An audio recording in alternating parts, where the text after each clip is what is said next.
Hello, my friends. I'm back in Canada after spending a weekend in the United Kingdom filming different protests against migrant hotels. It's a big thing over there. The government takes over an entire hotel, shuts down the tourism part of it, and just turns it into an urban refugee camp.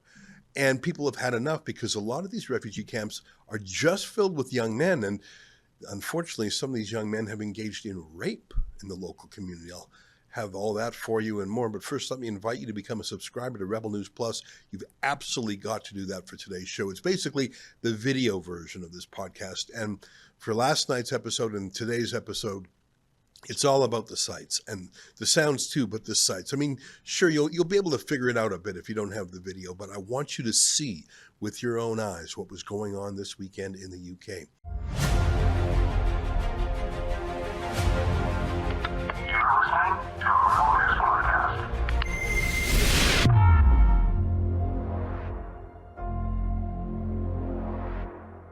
Tonight, the Battle of Epping Forest. It's July 29th, and this is the Ezra Levant Show. Shame on you, you censorious thug.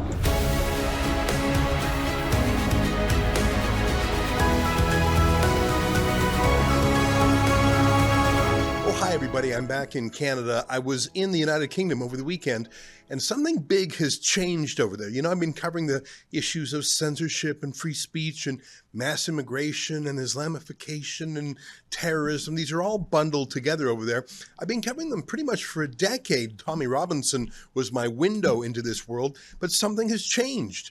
Until very recently, it's been an issue for activists, for politically tuned in people, for bloggers and pundits, but severely normal people have really not gotten involved. They've been following it. They've been very interested in it, but they've also been sort of afraid about taking a stance, a public stance, on something that could label them far right, as they say in the UK, something that could get them deplatformed. Well, as you may have seen last night in those first shows, first visits I did, and tonight, I think the turning point is that normal mums and grandmas are coming out to these protests, people who tell me it's the first time in their life they've gone to a protest. On the other hand, the Antifa protesters, the counter-protesters, the professional protesters, well, they just don't seem to have the impact anymore. Oh, they're deploying, but it's so obvious that they're just reading cue cards written for them by some NGO.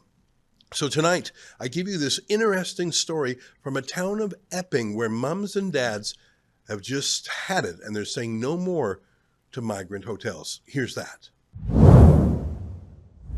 Hi, Ezra Levant here. I'm standing in a little forest in a town of Epping in Essex, which is, I don't know, about an hour and a half from central London. It really is a bedroom community. A lot of people here go into London to work. There's a train that gets you right to the heart of the city. And but Epping itself is so lovely. Oh, my goodness. I mean, not just the green and verdant hills, but just the little shops and the restaurants and this forest here. There's people walking back and forth. They go for a stroll. I saw a young woman on horseback. You don't see that all the time. And young men, young women, women by themselves walking on this path, because that's what happens in a high trust society. Nearby, there's primary schools and middle schools. And then the government decided they were going to book an entire hotel, which was, of course, part of the lifeblood of the community, for people visiting Epping, for tourists, for people in Epping to go out for a nice Sunday roast or whatever they do. The government said, no, we have better plans for that hotel. We're going to buy out that entire hotel and make it an urban refugee camp for military-aged men who have come over in dinghies, shredding their documentation, making it impossible to do any sort of background check on these folks. Their very first act in the United Kingdom to break the law. And they're put up in this luxurious hotel, and there's all these men, and I was just talking to someone, and people here are shy, although some of them are overcoming their shyness in recent days, I can tell you. And these men, they officially they're not really allowed to do anything. They're not allowed to work, but he says a lot of them actually go into London and work Deliveroo, which is like Uber Eats here. So they work under the table, and I suppose that's the best case of what they're doing. By the way, they get a payment, they get free hotel, free food, they get a weekly payment of cash, and then they work illegally for these large tech companies like Deliveroo. So they've just got the whole thing wired, don't they? Obviously, no Indigenous Brit could possibly compete because everyone in the UK actually has to work for a living. These migrants hop on a dinghy, they're escorted over the English Channel by the Royal Navy. They're not stopped. The second mightiest navy in the world does not even try to stop these boats. Then they're put in this little paradise called Epping, which frankly is a bit of a white flight community from other areas that have been taken over by mass immigration. And this lovely little forest setting to me is the symbol of the whole thing. Um, to be able to walk with confidence and without shyness or danger through a little forest, as has been done in Epping for centuries, because they didn't need to have bars on their windows because there was a moat around the whole country to keep people out. But when you allow anyone into the country without vetting them, without stopping them, and if you reward their illegal activity by giving them free room and board and then letting them work under the table for Deliveroo, um, you've allowed people in who take advantage of the high trust society. And so it was that someone who was in that Epping hotel 8 days after he arrived by dinghy, allegedly, according to police, committed a sexual assault against a 14-year-old girl. See, the thing is, if you're a girl and can walk through here, that's because for centuries this country was kept safe. And there's a sense of cohesion and community responsibility. And no one rapes each other's young girls. I'm not saying no one, but it was one of the safest, happiest places in the world. But when you bring in men, and it's overwhelmingly men, it's more than 90% men. In fact, we heard that we were in Norwich yesterday, which is completely men, 170 men, and they're right next to schools. And in Norwich, we heard that these men would linger near playgrounds and take photographs of young girls. And the police were called, and the police said, well, they're not technically doing anything illegal by taking pervy photos of young girls and boys. You can see why the people here are finally getting tired of it, and more are showing up to the protests. That's why I've come to London. I would visit London a lot, but I've been focused on Ireland lately because something I thought was unique was happening in Ireland, which is ordinary people, especially mums and dads, like not just young scrappy folks, but middle class people of all backgrounds were saying enough is enough. We can't believe what's being done to our country. And I thought, well, maybe that's just an Irish thing. Maybe it's because it's a smaller community, more cohesive, and it's happening at such a shocking pace. And there really is such a strong Irish culture that when you bring people from completely alien cultures, it's so jarring. Whereas in the UK, it's been happening over a longer course of time. You have the massive city of London where people are sort of atomized. They don't have that same sense of cohesion. And maybe they don't in London. Although we were at Canary Wharf yesterday too, and I heard that one of the local apartments there is going to have a rally. But when you come to Epping, this lovely place that other than the cars, I suppose it would be no different 100 years ago. 200 years ago. And of course 14-year-old girls could walk through the forest because of course it was like a village common. But now people don't dare. We're going to go to the protest today. We hear there's going to be a big counter protest by professional NGOs. I think there's one called Stand Up to Racism. We encountered them when they were bussed in from Manchester to, I don't know if you remember when I was in the UK to cover the by-election in a district called Runcorn and Helsby, which was a district that was so strongly for the Labour Party. I think it was regarded as the 16th strongest Labour district in all of the UK. It flipped to the Reform UK. It flipped all the way from the left to the right. And I remember the literature that the Reform UK had. It was very simple: freeze immigration, stop the boats. And I think that's what is motivating protests like what we're going to see today, we expect. But I think it's moved much beyond that because freeze immigration means just stop the boats. A word I'm hearing more and more here in the UK and definitely in the United States under Donald Trump is remigration. You've got 170 men there in Norwich. I'm not sure how many are here in Epping. Um, People here don't want to just stop the boats. They want to kick out these fake refugee claimants from the migrant hotels. They want to deport them. Other countries in Europe are doing this. Some of them, for example, some of the Nordic countries, are paying migrants to go home. And although that sounds like you're being taken advantage of again, and yes, I think they should be just kicked out, if you have to pay someone $5,000 or $10,000 or $20,000 to leave and never come back, brother, it's worth it. I mean, how much money are these folks getting every year just in free stuff? Let alone you can't put a price on the loss of security and safety. I mean, how much would the family whose 14-year-old daughter was sexually assaulted, how much would they have paid to get these folks out? It's not enough just to stop the inflow. The first rule of holes is stop digging. But once you've done that, you've got to get out of the hole. Um, it'll be interesting to see what happens in the UK as more and more people are starting to talk about it, including the regime media. You know, I've been friends with Tommy Robinson for about a decade.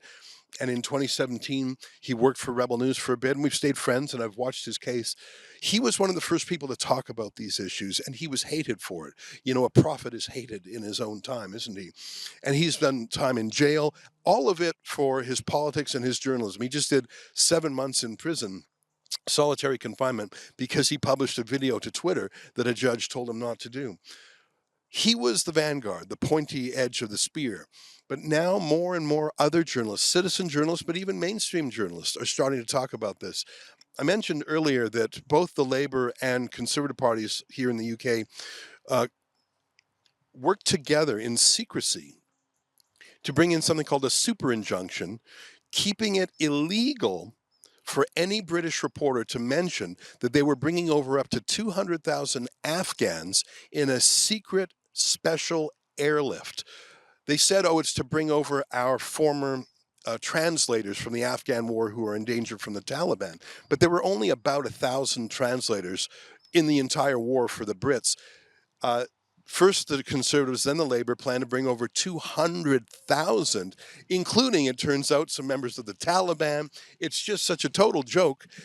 But because they knew it would cause such a public shock, this was taken to court, and the court granted what's called a super injunction, which means an injunction, you can't talk about the Afghan airlift, and then an injunction on the injunction, so you can't even mention that the first injunction exists. There's nothing like it in the United States, land of the First Amendment. There's no such thing as a super injunction, and the fact that it was done tells you so clearly that the government knows what they are doing is hated by the people. And the fact that both the Conservative and Labour Party did that super injunction shows they're just, as some would say, two cheeks of the same arse.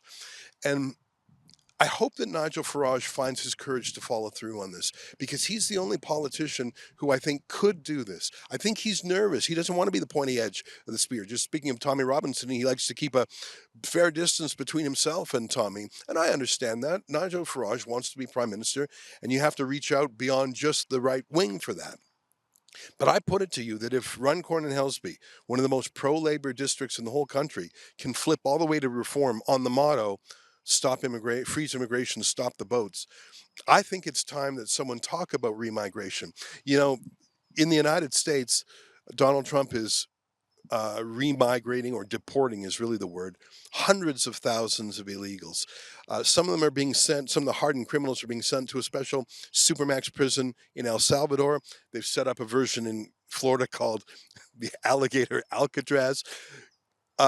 Of course, that's not only going to empty the United States, but it's going to deter more illegals from coming. You would be a fool to try and sneak into the U.S. across that southern border right now. And in fact, the number of people trying has fallen very close to zero.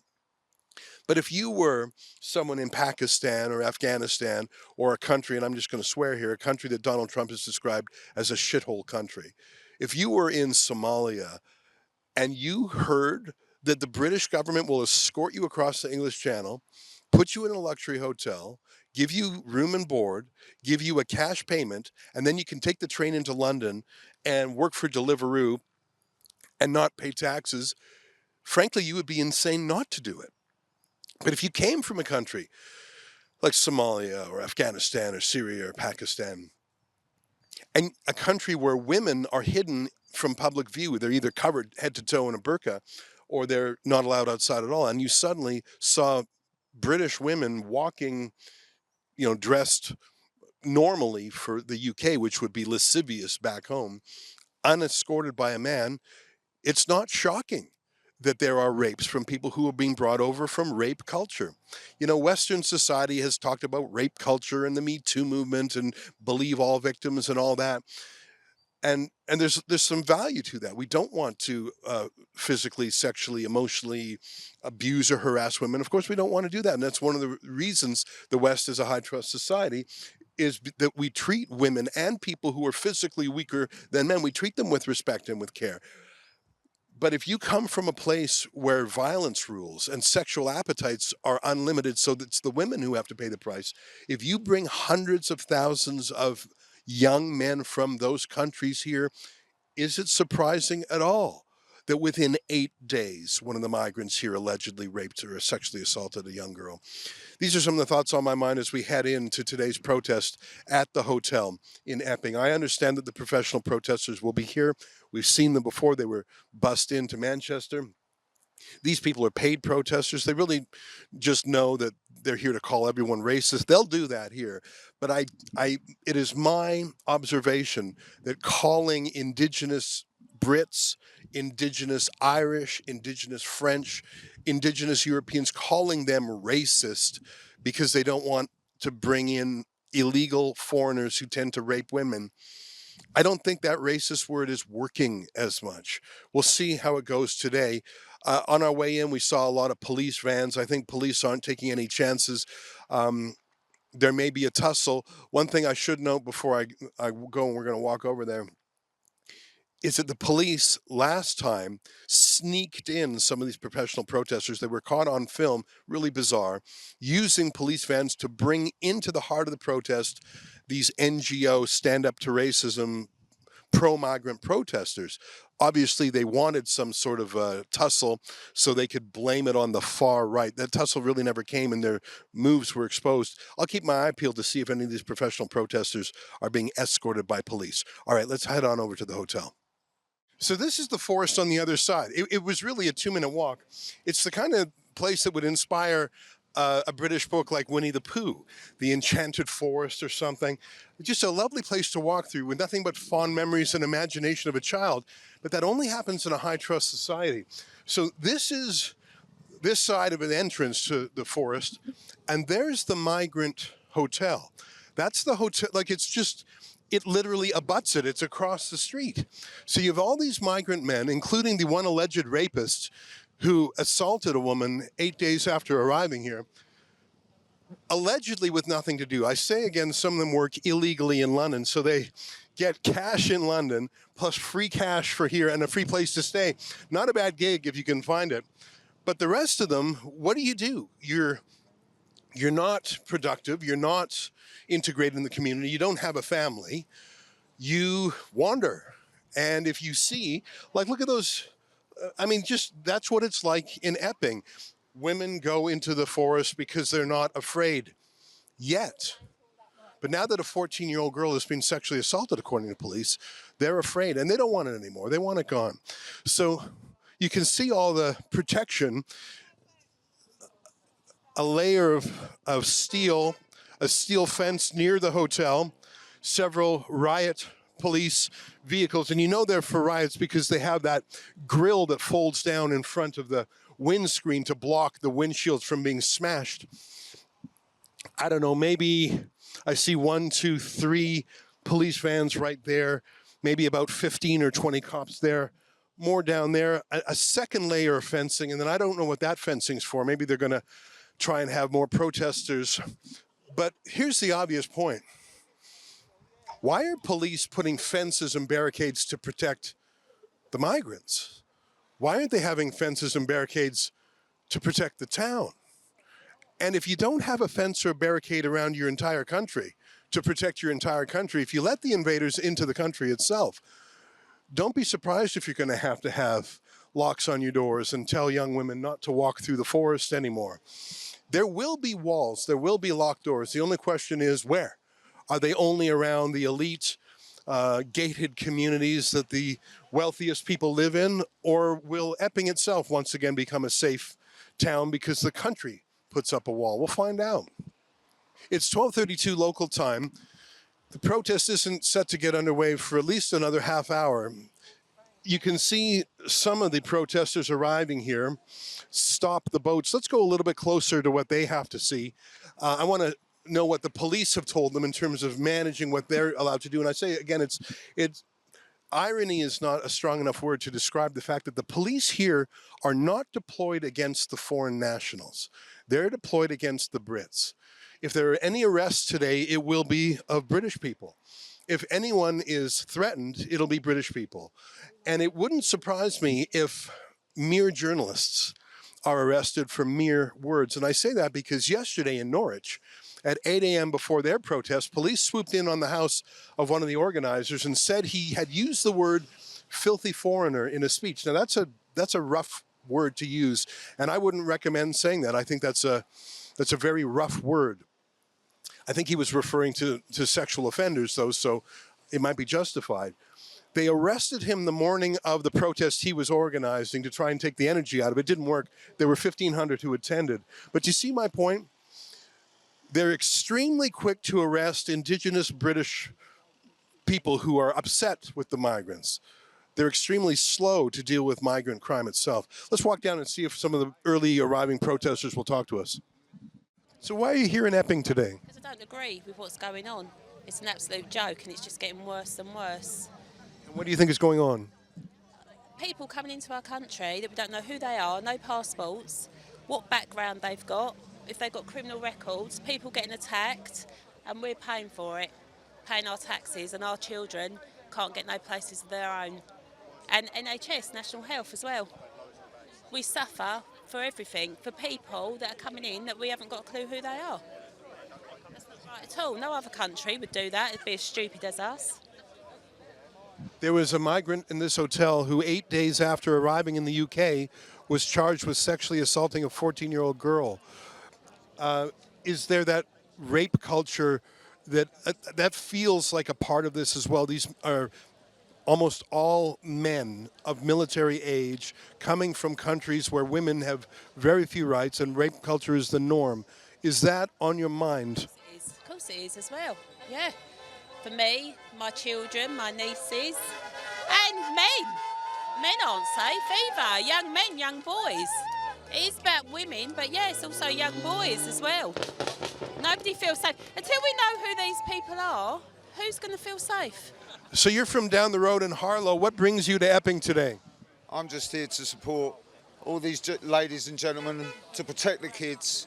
This is a Christian country. At the very core of this, whether people want to accept it or not, is the evil Islamic ideology. I can prove all this from the Quran, the Hadiths and Tafsirs. I probably know more about Islam than most imams do. I'm a Christian, I'm a real Bible-believing Christian, my friend, and I'm here to stand with my brothers and sisters to protect our children and Christendom. This is a Christian country, it will always be a Christian country. Constitutionally, the monarch, the King Charles, is the head of the church. The Church of England does not speak for the Christians of England. But my point is, even if you may have a denominational disagreement, my point is that England actually is a Christian country, hardwired into its history, its constitution, and its monarchy. So when you say England's a Christian country, you're not just speaking from a matter of opinion. That is the ancient law that continues to this day. It is, you're correct, sir. Yeah. I'm worried, though, if you say the things that you're saying, you're going to be nicked. You're going to be hit with a non-crime hate incident. Have you ever been talked to by police? No, I haven't, and I'm very, very vocal on social media. Well, I'm surprised then, because they have I read in the paper today, there's a new elite squad going after folks just like you. I eagerly await them. I can prove everything I say. That doesn't stop it from being hateful. It's not hate. The facts can be hateful. The facts are the facts. They remain the facts. Well, I have to say, talking like you talk, in a country like this that has just brought in new censorship laws, I am surprised you have not been talked to by police. I'm really not worried. I don't fear he who can destroy flesh and blood. I fear he who can destroy flesh, blood and the spirit. I'm scared. I fear the Lord. I don't fear these in uniform. I don't fear the Islamists. I fear the Lord. Well, look at you from head to toe in the in the Union flag. Yeah, I normally I wear more stuff than that. When I was at a protest in Dover, where I come from, because I've come all the way up from Dover to support the protest. I mean, I was wearing like Union Jack. Yeah, I was going to say you're too subtle. You're far too subtle today. I know normally I wear more, but I just put this on. You just threw this whole thing on. Yeah. I like your very sparkly necklaces too. Yeah, I love sparkly things. Well, we're just having a bit of banter here, but it's actually a very serious issue, isn't it? And if you're from Dover, that's really the English Channel where a lot of the dinghies come over, right? Exactly, yeah, it is. Yeah, a lot. Have you ever seen any with your own eyes? I haven't actually seen them, but They're escorted in by the Royal Navy. no, they're escorted in by Border Force, Oh, Border Force, thank you. RNLI, which That's if they find them, and in the channel they have to. so it's sort of like your Coast Guard. Yeah, a bit like a coast guard. So it's not the Navy itself; it's more like Border Police, Yeah, yeah, and they're bringing them in.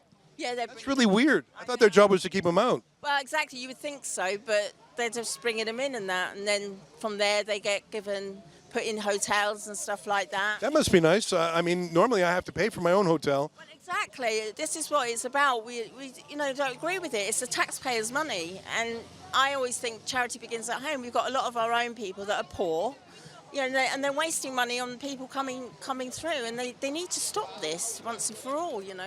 So why are you here? To protect our women and kids from these people, undocumented males who we don't know who they are. And I just feel like women and kids just don't feel safe walking the streets anymore, which England used to be a safe country. It was one of the hardest countries to invade in World War II. Now look, we're getting invaded by people who haven't got guns, haven't got nothing, they're just on a dinghy, coming and they're just walking straight into our country and getting placed in these hotels. We've got veterans on the streets, homeless, can't afford to feed themselves, and they're getting luxury buffets, free food, free beds, free phones, free trainers, free clothes. It's just terrible. Are you worried that talking that way you're going to get in trouble? To be honest, I don't care what they say as long as I thought your mum and dad were here, so they know what you're doing. Yeah, as long as I speak the truth and speak what I think in a good manner, in a good way, then I don't care. Because if the people in uniform want to say to me, "You're racist," people on social media want to say you're racist, so be it. Because at the end of the day, I know I'm not a racist. I know I'm a genuine person, an English man who wants to protect our women and our kids. Have you ever run up against authority before, whether it's a cop or a teacher? No, a teacher. I was given a detention for wearing a Reform UK badge. Really? I was suspended from school for saying kids under the age of 18 who change their gender are mentally ill. I was suspended from school for saying that. Wow. The education system is woke and Have it's you- changed. So are you in school now? Yeah, I'm still in school. I'm going into year 11 now, doing my GCSEs. Yeah. So are you in a different school? No, same school. So did they relent or did you relent? Pardon? Did they back down or did you back down? I didn't really back down. I just stuck to my word, stuck to what I say. I assume you're here for the protest, is that right? Yes. Yeah. And are you from the local area? Just Harlow, just half a mile down the road, yeah. And so what brings you out today? I'm just here to oppose the hotel and what's going on in general, basically. I don't agree with it. So I'm just here to support what I agree, basically. So I heard that one of the migrants here, 8 days after he arrived, he was charged with sexually assaulting a 14-year-old girl. And that is really weighing heavily on my mind because it's such a high-trust society, and I feel like that's being taken away from it. Do you think that ordinary people who are not that political, that this has crossed the line and they're starting to wake up? definitely, I think people have just had enough now. It's something we need to bring change, and this has just got to stop because it's just not fair on people that live in this country. These people come over here, they get everything for free. I've been here all my life and I ain't had the benefits that they get. They get house, phones, money. They're illegal for us. They're already, like, people are saying, like, oh, they're like, some people are in support of it, but they're criminals. They're over illegally before they even get here. So get rid of them, 100%. They shouldn't be here. It's disgusting. Last question, then I'll let you go. There's an enormous number of police here, and not just visible, like just over the bushes here, there's probably 20 vans. And further away, we saw a staging area. There's police from all over the UK. Like, if I had to guess, I'd say there's probably 200 officers all told. Um, I think those are to stop the locals. I don't think that's to protect the locals. It's to protect the migrants from the locals. I don't know. I've just never seen such a policing response to a peaceful gathering of mums and dads. Well, it was. These cages. This wasn't like it before. I've come down here to a few of them. And this is just another way, just to oppress people, I think. Okay, here comes a caravan of 1, 2, 3 police vans. The reason I mention that is because there is a chance that these vans are actually bringing, because they got smoked glass so you can't see. We're told that the professional protesters, the Antifa types, some of whom are photographing me right now. Ezra Levant, how you doing? Nice to see you. What's your name? Sam. Hi, Sam. There's all sorts here. There's Al Jazeera's here, the Guardian's here, a lot of journalists here, and then some folks that are quasi-journalists and citizen journalists and Antifa journalists. Antifa and Hope Not Hate and the Stand Up to Racism, these are various government-funded NGOs who have one mission, which is to demonize and denormalize ordinary Brits who are skeptical or critical of mass immigration. Now, we heard that the Essex police sneaked in some of these government protesters in police vehicles, and it would be too outlandish to credit as true were it not caught on tape by citizen journalists. So I want to keep my eyes peeled. Trouble is, as you saw, these police vans, they have darkened windows, so it's hard to see who's in them. But I'm also told by someone who passed by that they may be walking up here. I understand there may be 150 of these professional protesters. Here's what I know before they even arrive. Number one, they are not from Epping. They are coming in from the big city. These are the professional rent-a-mob. One day they're protesting climate. One day they're protesting fossil fuels. One day they're protesting Gaza. Today they're designed to smear these people as racists or alt-right or far-right or whatever the phrase du jour is. It's going to be interesting how they're treated and how they treat us, because obviously we have a point of view. We're sympathetic to the people and we're critical of mass immigration. My track record with Stand Up to Racism and people like that is, as soon as they Google who we are, the wall goes up and they don't say a word about us to us. But it'll be interesting to see who they do talk to. I suspect that left-wing journalists will just be stenographers writing down everything they say. It'll be interesting to see where they're from, if they're bussed in, probably from London itself. And it'll be very interesting to see if there's any fisticuffs. Now, with the number of cops that are here, I don't know if that's going to happen, but let me bring you back to what happened a couple of weeks ago here in Epping when those NGO Antifa types were sneaked in by the police. Use your imagination. Think outside the box. Why on earth would the police bring into a rally of local citizens? Why would they sneak in as stowaways Antifa activists? Why would they do that? Like, this is a completely peaceful day so far.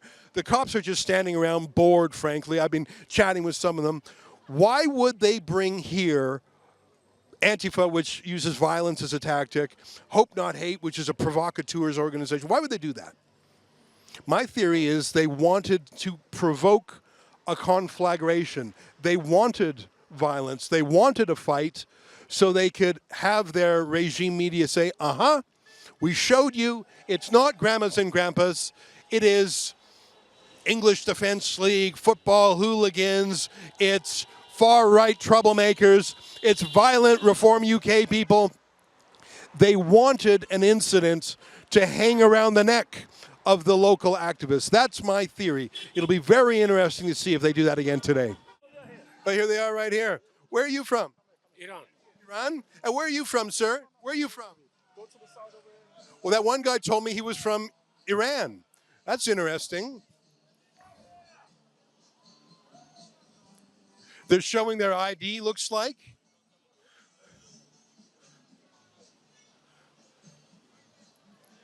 Well, my question is, what's he doing here from Iran?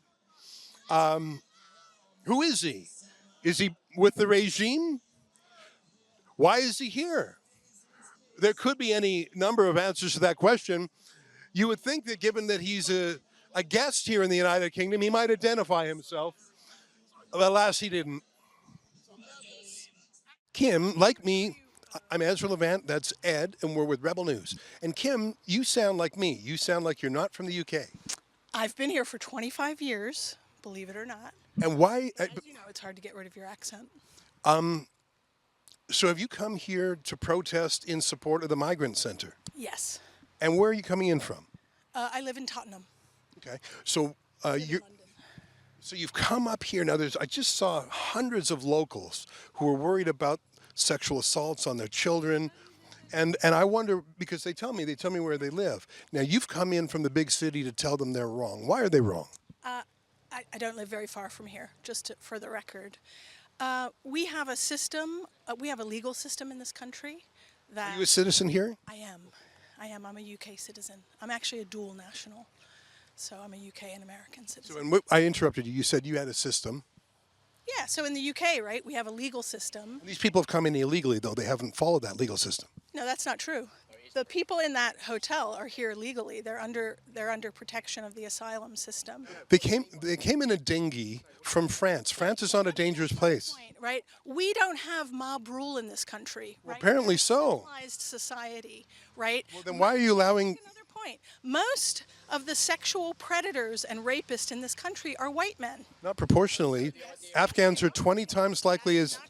Afghans are 20 times more likely as... Why this group isn't going after all the white guys who are harassing women? Well, I have an answer. Women. Because someone from this particular hotel allegedly raped a girl. Don't you care about her? Of course I do. Well, what are you going to do about that? We have a legal system in place in this country. But they're here illegally. That's the whole point. They're not here. Why did they came from France and they shredded their documents? In this country, okay? They're in that hotel legally, and this country is protecting them as they should. How about protecting the Brits? The Brits are already protected. Not the 14-year-old girl who was raped. Should protect against are these white guys. You look like a feminist. Why don't you care about the women of Britain? There's a mass rape going on. You don't seem to care. You haven't talked about it once. Are you kidding me? All you've talked about is the rights of foreign men. From now. Military-age migrant men have filled that and countless others. They're not women and children. Oh, I'm sorry. Did you want to say something really nasty and mean to me? You know, he's actually a very articulate fella. Hi, how you doing? Okay, I'm going to keep moving because I find this fruitless, but I appreciate you stopping, Kim. As well. All right, let's go meet more of the foreign activists. I guess you could call me a foreign activist too. That woman looked like a feminist, and I'm saying that based on what she said and also how she looks, and I think that's a fair thing to do. I'll tell you what motivates me. I'm a foreigner, so I don't have skin in the game, although I care about the United Kingdom. And I also see the United Kingdom, as you've heard me say before, as a dystopian time machine. What happens in the UK today will happen in Canada in 5 years. And so I'm worried about this mass immigration from rape culture countries. And of course, I'm not saying that every Afghan is a rapist. I wouldn't say that. That's ridiculous. But it's 20 times more likely that an Afghan is accused of rape than an indigenous Brit. Wild animals likely to be in the road ahead. I think that's about to prove true. You can see that we're trying to find where these Antifa people are coming from, because it would be terrible policing, in my amateur judgment, to bring the Antifa in physical proximity of the local community, because there would be fisticuffs and possibly worse. So they've set up sort of a kettling zone, a fenced off area that they're going to try and keep the two tribes apart. And even directing the Antifa side from the train station, they don't want them to cross paths. So we're trying to find their point of entrance. I think it's important that the vast majority of people we spoke to today are locals here in Epping, or just one community over, whereas the people coming in from Antifa and Stand Up to Racism and whoever that woman was affiliated with have come in from the big city of London. That's why they're coming in from the train station. You can see there's a few cops here. I think that's a sign that this is where they're going to come in from. There were a couple of local lads. I said, hey, can you come and have my back? Because I feel that being far away from the crowd, we theoretically could be in some jeopardy. I'm not too worried. I don't think it's going to be particularly violent, although these are the kind of people who have no compunction using violence if they think they can get away with it. In Canada, we sometimes send our journalists out with bodyguards. Typically, I do that when it's Alexa or when it's Sheila, because Antifa has a particular predilection towards hitting women. I don't want to get punched or anything like that, and I don't want our cameraman either. But it wouldn't be bad to have a couple of lads just watching our back. Listening to you and what you've been saying. And you said you despise the fact that I'm in this country. That is very intolerant of foreigners. I despise the fact you're here because I think you're whipping up hatred. What hatred am I whipping up? You're whipping up hatred against the legally people. Why do you keep using the word legally? Because you keep using the term illegal. These are They've broken the law. The first thing they did was break the law. broken the law. It's not illegal to be an asylum seeker. From France, it is. When you shred your documents, it is. You're breaking the law on your first act on British soil. It's not illegal to be an asylum seeker in this country. Well, if you're a fake and fraudulent one, it is, and they are fake and fraudulent. They are not fake and Well, fraudulent. then why are they shredding their documents and throwing them in an English channel? I don't think they are. You don't think they are? You don't need to have an opinion. They film themselves doing it. That anybody in that hotel is doing anything but legally seeking asylum. One of them was charged with sexual assault of a 14-year-old girl. Do you need more evidence than that? So has the American president. And is he in behind bars? Are you protesting the hotel in Scotland right now? He's been allowed here. He is convicted criminal being allowed in this country. I'm appalled that What crime is he being convicted of? he's been convicted of sexual assault. When did this happen? Don't you follow the news? He's never been prosecuted for sexual assault. He has been prosecuted for In which jurisdiction? Oh, it's civil. I thought you said he was convicted of a crime. I think that is a crime. Well, he's not being prosecuted for a crime. You're making things up again. Again? What was the first? Well, the first thing you said that they're not shredding their documents. I said there's no evidence that the people. They film themselves shredding their documents. These people, you know all of these people. Well, no one knows. No one knows them because they're kept secret, Kim. Kim, I know more about you than I know about them. You're whipping up hatred here, and that is such a shame. And you are coming as a colonist to tell these people what to accept in their communities. Shame on you for what you're doing. Where are you from? Where are you from? You took a train in. UK. Where did you take the train in from today? I didn't. I drove up. I live From where? Where do you live? I live locally. I don't believe you. Where do you live? I just live in North London. I live locally. And you're coming. East London. You've come. I work in Stratford. I work. Where do you work in Stratford? I'm not going to tell you where I work in Stratford. You're fancy, aren't you? Sort of fancy pants looking down your nose at the local peasants here. And they should have to. Would you take a migrant hotel outside your place of work? Beautiful place to live. Used to be. Used to be. And now you've got rapists here. Rapists. He was charged with rape 8 days after he landed. This country. You don't give a damn about women being raped. Say it. You are whipping up. A woman was raped. A 14-year-old girl was raped. And you haven't said a word about it because you don't give a damn. There is a sexual predators register in this country, right? Not for foreign migrants who shred their documents. But do you see any of these people protesting the fact that So you're trying to what about your way? You're trying to what about your way out of this? A girl was raped and you won't say a word in her defense. no So you're doubting her. 5 charges. She was found sexually assaulted and you're doubting that. legal system in this country, okay? All right, I am now on a street. This is sort of where we started our journey, right before the forest. As you can see, the police are sweeping the street clear of everyone, including journalists, to make way for the Antifa activists who have come in from London on the subway. So again, Epping is sort of an exurb community in outer London. We've just seen hundreds of locals from Epping and region here. Here come the big city professional protesters. You can hear their megaphones. You can hear the chanting. The cops are sweeping the streets. I don't want to get nicked, as they say. Oh, there's got to be 50 cops or 100. They're going to act as a physical buffer between the locals in Epping and the Antifa activists. I feel very safe, but in 1 second, that could turn into where's your journalism license, mate? You know, you never know in the UK whose side the cops are on these days. There's a mountain of a man back there. He asked me to move. I don't think he gets told the word no too often. There are some residents here who have popped out to see all the excitement, and I've had a bit of a chat with some of them. People even who don't show up at the protest today have expressed their opposition to a migrant hotel right in the heart of their community, right near their schools. As I mentioned, in addition to actual sexual crimes like the rape of the 14-year-old girl, there have just been creepiness like migrant men hanging out at playgrounds taking photographs of young children. And in that case, the police said, well, what is there that we can do?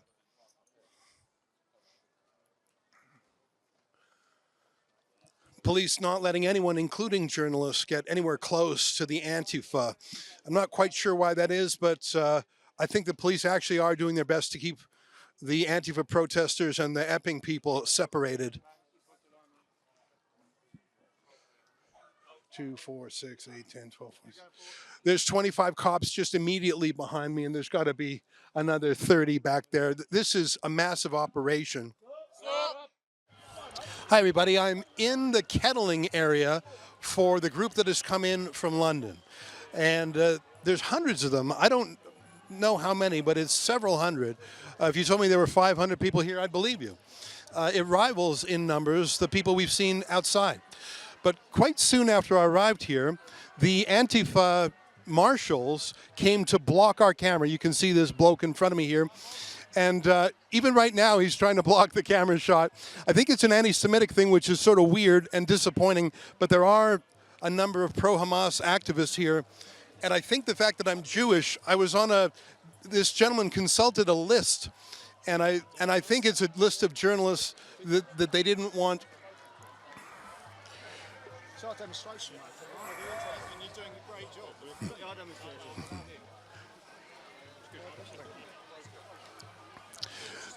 So it may be easier if you stepped out there to do your thing, because I think that's what I was trying. Yeah, that's what I was trying to do. But then he might obstruct you. That's all. Yeah. So that's all. It's entirely up to you. But I don't think he's going to stop doing what he's doing unless you get. That's part of the story in its own, in a way, isn't it? Thanks for coming over. I appreciate that. So what's interesting is that the Antifa side, the pro-Hamas side, the anti-Semitic side, they have what they call marshals. And it just goes to the professional activism of the other side. What we saw earlier today on the Epping side was grassroots. It was ordinary people from Epping. And there was no particular organizer. There was nothing being funded. It was all authentic. Here you have real Antifa activists.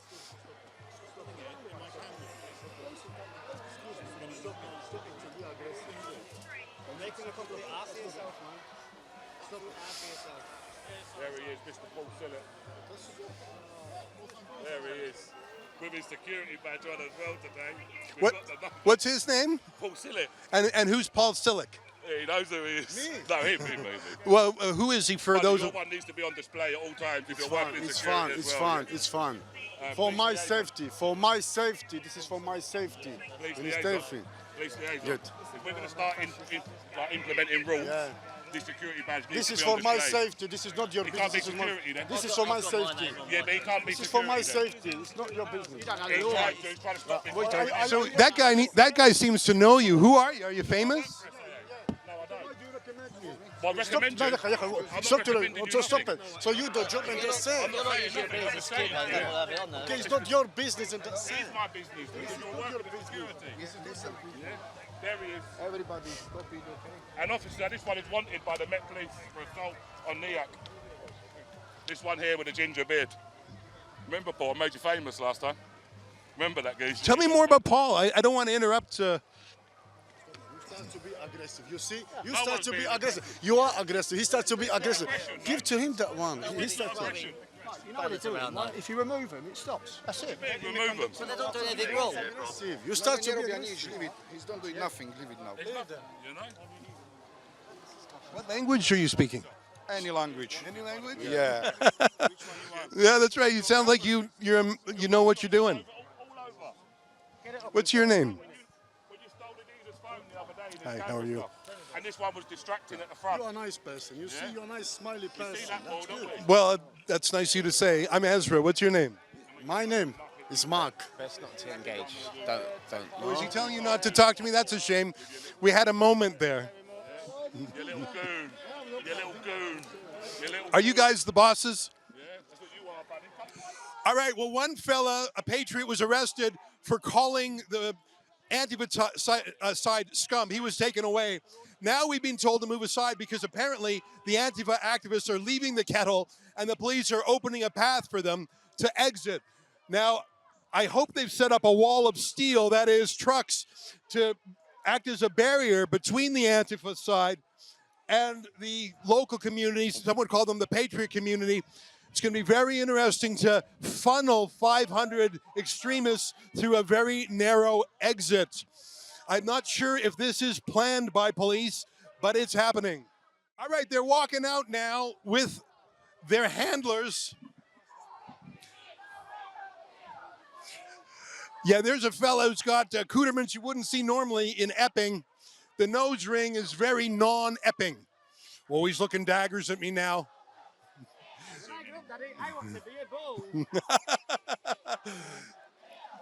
That fella there, it could be Jeremy Corbyn cast away on an island for 20 years with no haircut or dentistry. You look... Can I give you advice? You should go and die here. You're a bit overweight. I didn't understand a word you said, mate. It's just the same as Jeremy Corbyn. I don't understand a word he says either.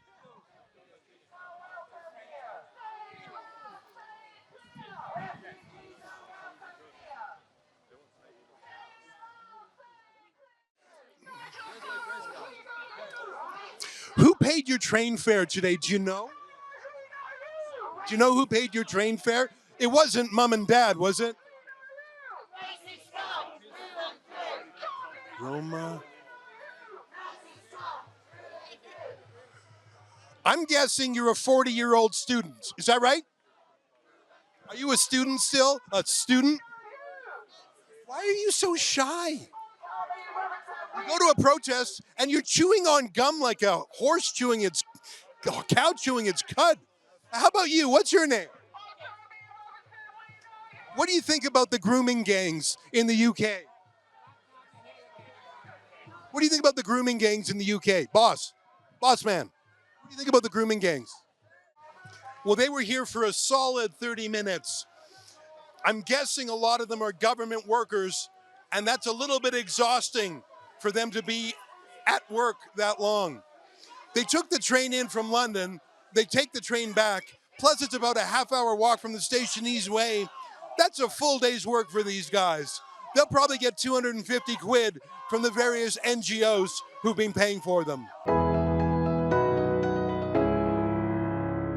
Well, that's our show for today. Until next time, on behalf of all of us here at Rebel World Headquarters, to you at home, good night, and keep fighting for freedom.